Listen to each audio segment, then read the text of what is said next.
Merci de cette belle et bonne journée.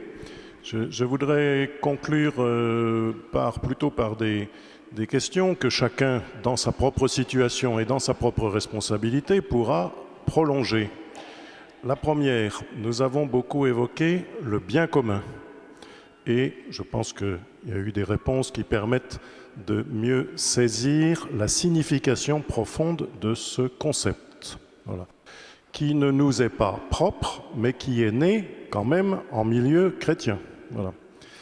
Je vous invite à prolonger la découverte de ce que c'est le bien commun, et notamment en essayant de le contredistinguer de l'intérêt général. Ça n'est pas tout à fait la même chose. Ça ne veut pas dire que l'intérêt général, c'est purement politique et laïque. Ça ne veut pas dire que le bien commun, c'est purement religieux et voilà. Mais il y a une étude, et c'est un bon travail, à mon avis, pour prolonger cette journée, de réfléchir à cela. Alors vous pouvez le faire en regardant le petit que sais-je, c'est-à-dire Wikipédia sur le sujet, sur ces sujets-là. Ça vaut la peine, ça permet de clarifier les notions. Mais c'est quand même assez important. Bon. La deuxième chose, pour essayer de clarifier cela, il me semble que le refrain répété du pape François dans Laudato Si, tout est lié, permet de mieux comprendre peut-être ce que c'est que le bien commun. Puisque quand il dit tout est lié, il dit la façon dont nous traitons les pauvres et la façon dont nous traitons la terre sont liés. Voilà. Ça dit quelque chose, à mon sens, du bien commun. Voilà. Mais je vous laisse trouver la clé entre les deux. D'abord parce que j'ai plus le temps, et deuxièmement parce que j'ai envie que vous ayez un petit peu de travail. Voilà. Pour conclure, pour continuer cette affaire. La troisième chose que je voudrais dire, c'est que le parcours historique à grandes enjambées, biblico-historique, biblico-théologico-historique, que nous avons fait ce matin à grandes enjambées pour passer, disons, du roi David au XXe siècle. Enfin voilà. Non, mais voilà. Ce parcours historique est extrêmement important, historico-théologique, hein, encore une fois. Il est extrêmement important pour se dire que nous sommes situés aujourd'hui là où nous en sommes à cause de tout ça.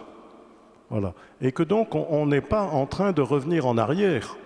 Et qu'il ne s'agit pas de revenir en arrière quand nous avons dit que nous étions à la recherche du bien commun. Nous ne sommes pas en train de refaire de l'augustinisme politique qui n'est plus de saison. Voilà.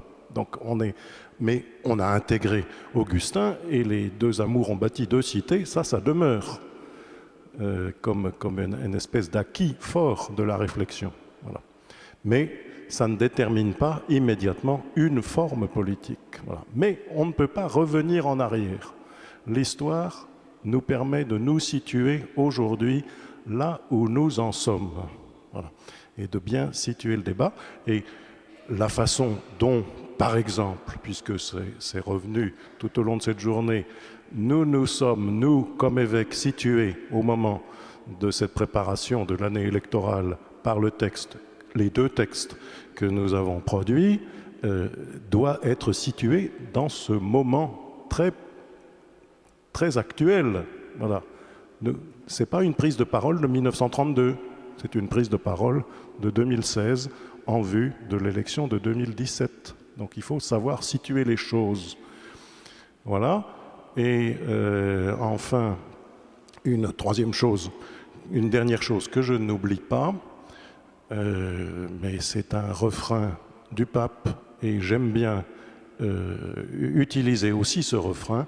Je pense très profondément que parmi les 4 principes d'action du pape, dont Luc nous a cité au moins l'un, je ne sais plus lequel, c'était le conflit, le tout est supérieur à la partie.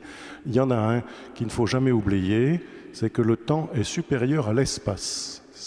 Cela veut dire quoi?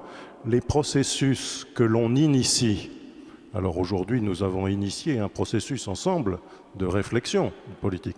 Mais les processus que l'on initie dans l'ordre moral, avec les précisions qu'on a données sur ce mot, au niveau de la moralité, hein, voilà. Comme au niveau de la politique, les processus que l'on initie sont beaucoup plus importants que le désir de dominer une société. Voilà. Nous ne sommes pas les seuls dans cette société. C'est tout à fait vrai et c'est de plus en plus vrai. Nous sommes forcément en débat. Je trouve inutile de dire que nous sommes minoritaires. Parce que si on dit qu'on est minoritaire, il faut qu'on me montre où est la majorité. Voilà. Ça ne marche pas. Aujourd'hui, il y a dans le monde un certain nombre de courants, un certain nombre de dispositions de nature éthique qui agitent les personnes et les font vivre. Voilà. Ces dispositions sont en débat les unes avec les autres et elles cherchent ensemble à faire vivre, sinon le bien commun, du moins l'intérêt général. Voilà. Mais c'est une tâche extrêmement difficile à faire vivre. Pour cela, il ne faut pas avoir peur de se lancer et d'initier des choses qui produisent un niveau de moralité dans une société qui lui permettent d'atteindre à la justice le mieux possible pour tous. Voilà. L'accomplissement de chacun et l'accomplissement de tous ensemble, c'est cela que le règne de Dieu cherche à faire advenir dans la vie de chacun, et c'est cela, j'espère aussi, que la politique essaie, ou le politique essaie de faire vivre. Voilà, donc 3 ou 4 points à poursuivre sur l'intérêt général, le bien commun, hein, sur l'histoire et la considération du niveau où nous en sommes aujourd'hui, sur le fait que tout est lié, et enfin sur la capacité à ne pas se désespérer.